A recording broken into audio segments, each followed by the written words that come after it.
Radarje je potrebno umakniti. Varstveno-delovni center Polž ima novo enoto. Na Ptujskem gradu bo zaživela ljubezenska zgodba. Nebo nad severovzhodno Slovenijo te dni zasedajo akrobati. Pozdravljeni. Dnevnik začenjamo z vestjo, da bodo v prihodnjih dneh v Mariboru začeli odstranjevati sporne radarje. Če jih ne bo umaknilo podjetje Iskra Sistemi, bo to storila mariborska občina na njegov račun. Kot so sporočili tudi iz Nigragada, ugotavljajo, da oprema ne deluje, ne ustreza prometni ureditvi, za njeno namestitev pa ni pravnih podlag. Ob tem pa se je mariborski župan Fištravec odzval tudi na anonimno pismo, ki so ga prejeli na Nacionalnem preiskovalnem uradu. V njem se dvema od kriminalistov, ki preiskujeta primer mariborskih radarjev, očita neprimerno vedenje do preiskovancev in sum koruptivnega dejanja. Zaradi zagotavljanja notranje varnosti je bila uvedena notranja preiskava. Kriminalista sicer v preiskavi še sodelujeta, določen pa je bil nov vodja preiskave. Fištravec je danes priznal, da so 3 preiskovalce povabili na kosilo, ki je stalo dobrih 20 evrov na osebo. Bili so 4 na tem kosilu, zdaj, če se to smatra kot podkupovanje, ne vem, kako bi lahko mestna institucija, torej mestna občina Maribor podkupovala. Če to, potem je to, ampak jaz mislim, da gre kot rečeno za eno šentflorjansko logiko, kjer se zdaj skuša preiskavo, ki je očitno dajala neke rezultate, na nek način zadržati ali pa zmanjšati njen pomen. V Celju pa je danes potekal predobravnalni narok v zadevi Betnava. Spomnimo, nadškofija naj bi za obnovo dvorca protipravno pridobila 1,7 milijona evrov evropskega denarja. Nekdanja direktorica podjetja Betnava Dragica Marinič, gradbeni nadzornik Karel Bogatin in Anton Ekartic mariborske nadškofije so krivdo že priznali. Na sodišče pa zaradi zdravstvenih razlogov ni bilo Hilde Tovšak in tudi ne nekdanjega ekonoma nadškofije Maribor Mirka Krašovca, ki je osumljen napeljevanja k kaznivemu dejanju v škodo Evropske unije. Ta krivde ne priznava. Ob tem pa z mariborske nadškofije odgovarjajo, da je bila pogodba za obnovo dvorca sestavljena in sklenjena vestno in pošteno. Njen podpisnik, takratni nadškof pomočnik dr. Anton Stres, pa po njihovem ne more nositi nikakršne odgovornosti za morebitne nepravilnosti, ki so se pojavile med izvajanjem projekta oživitve dvorca Betnava. Sledi pregled drugega domačega dogajanja. Parlamentarni odbor za pravosodje je danes sprejel sklepe oziroma priporočila o stanju v pravosodju. Vanje so zapisali, da stanje na področju pravosodja ni zadovoljivo in da je za izboljšanje potrebno usklajeno prizadevanje vseh 3 vej oblasti. Večina na odboru je iz priporočil črtala prvotni predlog stranke SDS, da se Državno-tožilskemu svetu predlaga začetek postopkov ugotavljanja odgovornosti generalnega državnega tožilca, Sodnemu svetu pa, da se opredeli do dela predsednika Vrhovnega sodišča. Ekonomsko-socialni svet je danes opravil razpravo o predvideni prodaji podjetij v lasti države. Sindikalisti so med drugim opozorili na nekatera iluzorna pričakovanja v zvezi s kupnino, delodajalci pa na neprivlačno poslovno okolje v Sloveniji, ki naj bi težko privabilo tujce. Oboje pa skrbi prodaja infrastrukturnih podjetij. Predsednik Konfederacije sindikatov Pergam Slovenije Janez Posedi je po seji pojasnil, da je danes pogrešal podrobno predstavitev razlogov za predvideno prodajo državnega premoženja oziroma seznam prodaje deležev v 15 podjetij. Predsednik Zveze svobodnih sindikatov Slovenije Dušan Semolič pa je povedal, da sindikati nasprotujejo tistemu delu prodaje, ki je namenjena zgolj krpanju luknje v javnih financah. Včeraj se je iztekel rok za prijavo na javni razpis za gradnjo urgentnega centra Univerzitetnega kliničnega centra Maribor. Na razpis je prispelo skupno 11 ponudb. Od tega so bile 3 ponudbe za izvedbo gradbeno-obrtniških in instalacijskih del, 5 ponudb je bilo za dobavo pohištvene opreme in 3 za dobavo medicinske opreme. Urgentni center bo največji del mreže tovrstnih centrov, ki jih po vsej Sloveniji načrtuje Ministrstvo za zdravje. Vrednost celotnega projekta je vključno z opremo približno 16 milijonov evrov. Komisija bo ponudbe preverila v najkrajšem možnem času. Varstveno-delovni center Polž Maribor pa ima novo bivalno enoto na Studencih. Na novi lokaciji imajo kar 2 stanovanji v katerih prebiva 18 stanovalcev. Sprejeli bodo lahko še 2 uporabnika, ki bi namestitev potrebovala občasno. Uradnega odprtja se je udeležila tudi naša ekipa. Jožek je v varstveno-delovni center Polž vključen že 15 let. Doslej je bival v enoti na Ljubljanski, danes nam ponosno razkaže svojo novo sobo. To je mojo, tam televizijo, pa radio. Pa imamo sliko, če sem bil doma. Veselje ob današnjem odprtju tako ne skriva. Zdaj se zahvalil, da je lahko tukaj, pa tu bo ostal, pa vam pomagal kuhati, pa večerjati. Vse dejavnosti so se z veseljem vključili tudi drugi stanovalci. Kuhanje, pospravljanje, v prostem času tudi kolesarjem, rad pojem, rad poslušam glasbo. Skratka, kar je lepo v življenju. Kuhamo sami, vsi delamo tukaj vunaj. Ta nova enota nudi tudi to možnost, da v eni hiši imamo uporabnike, ki so mogoče težje gibljivi, ki potrebujejo več suporta zaposlenih. Na drugi strani imamo pa hišo, kjer lahko spodbujamo samostojnost uporabnikov. Z odprtjem današnje bivalne enote uresničujemo tudi našo dolgoletno željo, da nudimo bivanje tudi starejšim in pa tistim, ki so gibalno ovirani. Sedaj v institucionalnem varstvu te možnosti nismo imeli. Želijo pa si, da bi že v kratkem zagotavljali tudi 24-urno institucionalno varstvo, ki je trenutno le 16-urno. Večjim slovenskim mestom, kjer že poznajo policiste na kolesih, se pridružuje tudi Velenje. Policistom je kolesa podarila kar občinska uprava z namenom zagotavljanja boljše varnosti občanov. Z velenjske občine so sporočili, da je nakup koles za 2700 evrov so olajšali proračun za to, da policistom olajšajo delo. Vozili se bodo v parih. V šali ste rekli, da se dogovarjate, kdo bo lučka in kdo sirena, ampak kakšna posebna naloga, kakšne posebne zahteve takole? Nobenih posebnih zahtev. Kar se tiče našega dela, bomo verjetno res delali v parih, sploh v večernem in nočnem času, kadar bo takšna oblika dela. Nadzor bodo izvajali predvsem v parkih, na kolesarskih stezah in pešpoteh. Prav tako pa nameravamo tudi kontrole izvajati v civilu, predvsem s področja javnega reda in mira in pa s področja preprečevanja odkrivanja kriminalitete. Poudarjajo tudi preventivo v cestnem prometu za kolesarje, zato pomagajo najmlajšim. Kako pa so jih sprejeli občani? Kriminal je tu vse posod, ne? Tak, meni se zdi, da malo da gledajo pa da red naredijo. Komandir pravi, da vsaj 3-krat tedensko bodo kolesarji v mestu in to bo sprememba. Torej opazni bodo veliko bolj, kot so bili do sedaj. Velenjski policisti so zdaj na kolesih tudi zato, ker opažajo vedno več pešcev in kolesarjev med udeleženci nesreč. Ja, malo smo se zbrali med sabo, no, da smo se pač nekako našli taki, ki se tudi ukvarjamo drugače s kolesarstvom, ki smo kolikor toliko dobro pripravljeni s kolesom, se je bilo verjetno smešno, da je kdo na kolesu, ki bi mogoče ob kakšni priložnosti koga ne moral dobiti, ne. Pa še to, tudi širjenje vandalizma bodo policisti na kolesih lažje zaznali, predvsem v odročnih kotičkih mesta. Na letališču v Rakičanju, kjer domuje Murskosoboški aeroklub, si lahko obiskovalci te dni ogledujejo vragolije Red Bullovih akrobatskih pilotov.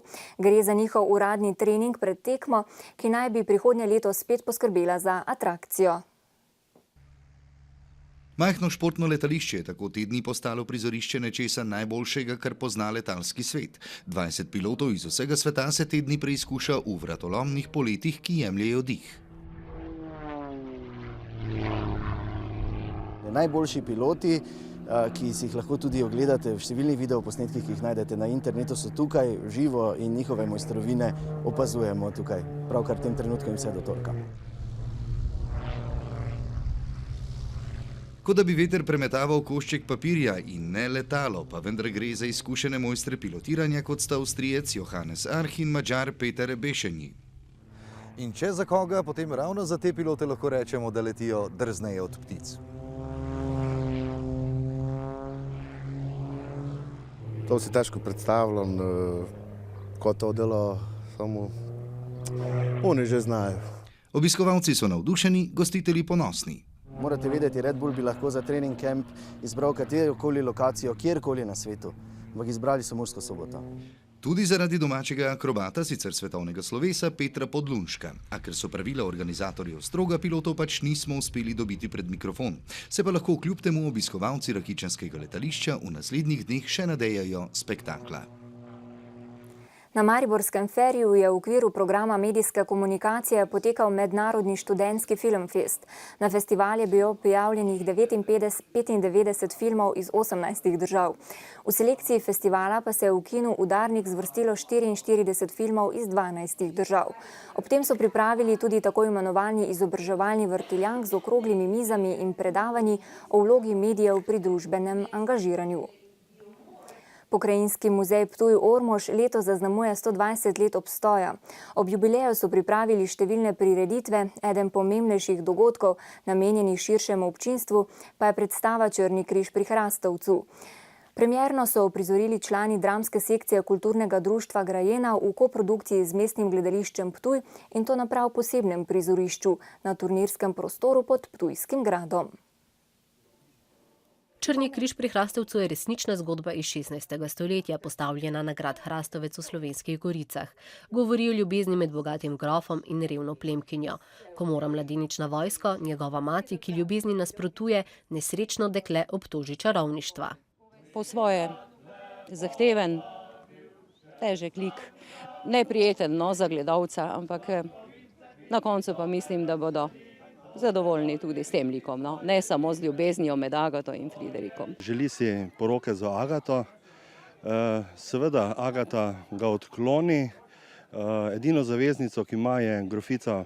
Zanimiva in napeta zgodovinska zgodba se je ohranila v ljudskem spominu predvsem zaradi uprizoritev na odrih amaterskih gledališč. V teh krajih je Črni križ pri Hrastovcu sigurno zelo poznan. Osebno si upam trditi, da je sama fabula mnogo bolj zanimiva kot pa Veronike Deceniške. Z vajem je 31-članska dramska skupina iz Grajene začela januarja. Tudi zdaj, po vseh teh ponovitvah, še mi vedno silijo solze, ker me vedno znova ta zgodba tako pretrese, tako se vživim v to. Zadnjih nekaj let delamo predstave na prostem in smo bili nekako navajeni že na vrhniški ambient, zato je bil letošnje leto toliko neki novi izziv, ker delamo na Ptujskem gradu. Smo se zato odločili po povabilu direktorja Pokrajinskega muzeja Ptuj-Ormož, ki si je želel, da bi v okviru praznovanja 120-letnice Pokrajinskega muzeja bila to ena od osrednjih prireditev. 6 predstav bo na prav posebnem prizorišču, turnirskem prostoru Ptujskega gradu, mogoče videti ta in prihodnji konec tedna. Nekaj ponovitev pa načrtujejo še avgusta. Ostajamo še na Ptuju. V Miheličevi galeriji namreč z najnovejšimi slikarskimi stvaritvami od sinoči gostuje priznani likovni umetnik, slikar pa podob Marko Jakše. Njegov tokratni opus nosi naslov V letu kače smo vsi klopotače. Umetnik pa nas s svojimi stvaritvami izjemno velikega formata popelje na potovanje po podzavesti, skrivnostnosti in duhovnosti. Ob boljih na platnu so tudi tapiserije na Jakšetov način, zmešano tehniko ali z oljem poslikane preproge in tapisoni. Na Rotovškem trgu pa so včeraj potekale prireditve ob dnevu Mariborske knjižnice. Obiskovalce so ob predstavitvi svoje dejavnosti vabili tudi s projektom Literarna postaja, katere gosta sta bila tokrat zakonca, oba literata in tesno povezana s knjižnico, Borut in Lidija Gombač, letošnja dobitnica Glazerjeve listine za pesniško zbirko Jajce. Literarna postaja je sicer zaživela že lani v času Evropske prestolnice kulture in takrat gostila 12 književnikov, obdržala pa se je tudi letos. Naslednji literarni pogovor bo 11. junija z Gabrielo Babnik, literarno kritičarko, pisateljico in prevajalko ter letošnjo nominiranko za nagrado Kresnik. Ocena telesne pripravljenosti pred začetkom priprav, med njimi in pred tekmovanji je proces, s katerim se športnikom pomaga, da so na tekmovanjih v najboljši formi. Postopek uporabljajo tudi v slovenski tekvondo v reprezentanci, ki bo ta konec tedna tekmovala na odprtem prvenstvu Švice. V Lozani se bodo za čim boljši učinek trudili Rajherjeva, Pirš, Panter in Trajkovič. Slednji je naš najvišje uvrščeni tekmovalec na svetovni lestvici, saj v kategoriji nad 87 kg zaseda 8. mesto. Počutim se odlično, forma se dviguje in upam, da bom na Švici še dosegel te pomembne točke, da se obdržim med deseterico in ostanem nosilec za svetovno prvenstvo. Da bi bili slovenski tekvondoisti kar se da konkurenčni in poskušajo v strokovnem vodstvu zveze ponuditi čim boljše pogoje za vadbo. V to spadajo testi, ki pokažejo tako šibkejše kot močnejše strani vsakega posameznika. Če veš rezultate, dobiš zadevo od strokovnjakov. Strokovnjaki ti podprejo trening še z nekimi dodatki, kot so fizične priprave. Bolj definitivno delaš sezono čisto na drugačnem nivoju, pa bi to delal brez teh stvari. Da se pride do verodostojnih rezultatov, je potrebno narediti več analiz. Za tekvondo reprezentante jih opravlja Mitja Bračič, ki sodeluje oziroma je sodeloval z velikim številom slovenskih olimpijcev. Analiza TMG, ki jo izvajamo, traja nekje 15 minut. Preverimo vse mišice nog, trupa, lahko tudi zgornjega dela telesa. Najbolj pomembno je to, da so izvidi takoj po opravljenem pregledu, se pravi takoj se opravi tudi svetovanje. Priporočamo preverjanje, se pravi, kakšne učinke smo dosegli s treningom ali z rehabilitacijo. Preverimo nekje na 6 do 8 tednov, odvisno od pripravljalnega obdobja, tako da športnik ves čas ima dober nadzor nad svojim treningom. Ko naredijo vse analize, od biomehanskih preko analize odrivne moči do testov vzdržljivosti in analiz prehrane, izdelajo programe za vsakega športnika posebej. Z njihovo pomočjo se načrtuje forma, ki bo morala biti v primeru slovenskih tekvondo reprezentantov najvišja julija, ko bodo tekmovali na svetovnem prvenstvu. Klemen Gerčer, naš najboljši voznik motokrosa, bo v tej sezoni odpeljal veliko dirk. Ob 12 dirkah svetovnega prvenstva se bo udeležil še vseh državnih tekem, kjer je trenutno vodilni. Dobro mu kaže tudi na svetovnem prvenstvu razreda MX3, saj je po 3 dirkah na drugem mestu. Na dirki za veliko nagrado Slovenije, ki bo v nedeljo v Radizelu, želi ponoviti lanski dosežek, ko je pod obronki Pohorja zmagal. Vem, da se bo treba 100% potruditi. Konkurenti so približno isti, kot so bili tudi lansko sezono, tako da vejo in bojo imeli mogoče še večjo motivacijo, da bi me na domači progi prehiteli, tako da mislim, da bo mogoče malo težje, kot je bila pa ta premierna zmaga lansko sezono. Sovjetska kozmonavtka Valentina Tereškova, ki je bila prva ženska v vesolju, je danes dejala, da bi poletela na Mars, četudi bi bilo tole enosmerno potovanje. 76-letna kozmonavtka je del skupine, ki preučuje možnosti obiska človeka na rdečem planetu. Sedaj pa v Turčijo. Turški premijer Recep Tayyip Erdogan je po vrnitvi severnoafriške turneje v domovino pozval k končanju protivladnih protestov. Pred 10.000 glavo množico podpornikov vladajoče stranke za pravičnost in razvoj je na carigrajskem letališču dejal, da so protesti izgubili demokratično noto in se sprevrgli v vandalizem. Madžarska pričakuje najhujše poplave v zgodovini, Donava pa je na nekaterih delih že presegla rekordno gladino. Madžarski premijer Viktor Orban je zjutraj opozoril, da se morajo pripraviti na najhujše. Z ogroženih območij so že evakuirali prebivalce, nekateri deli države pa so že odrezani od sveta. Najhujše poplave v Evropi v več kot desetletju so že prizadele dele Avstrije, Nemčije in Češke, terjale pa so 12 življenj. Na obalo Floride v Mehiškem zalivu je v četrtek prispela prva tropska nevihta letošnje orkanske sezone v Atlantiku, imenovana Andreja, ki je ob prihodu na obalo pihala s hitrostjo vetrov 104 km/h. Hujših posledic od poplav in dežja ter vetra in tornadov Andreja ne bo pustila. In kako bo z vremenom pri nas? Jutri bo dopoldne večinoma sončno. Popoldne bo spremenljivo oblačno z občasnimi krajevnimi plohami in nevihtami. Najnižje jutranje temperature bodo od 9 do 14, najvišje dnevne pa od 22 do 27 stopinj Celzija.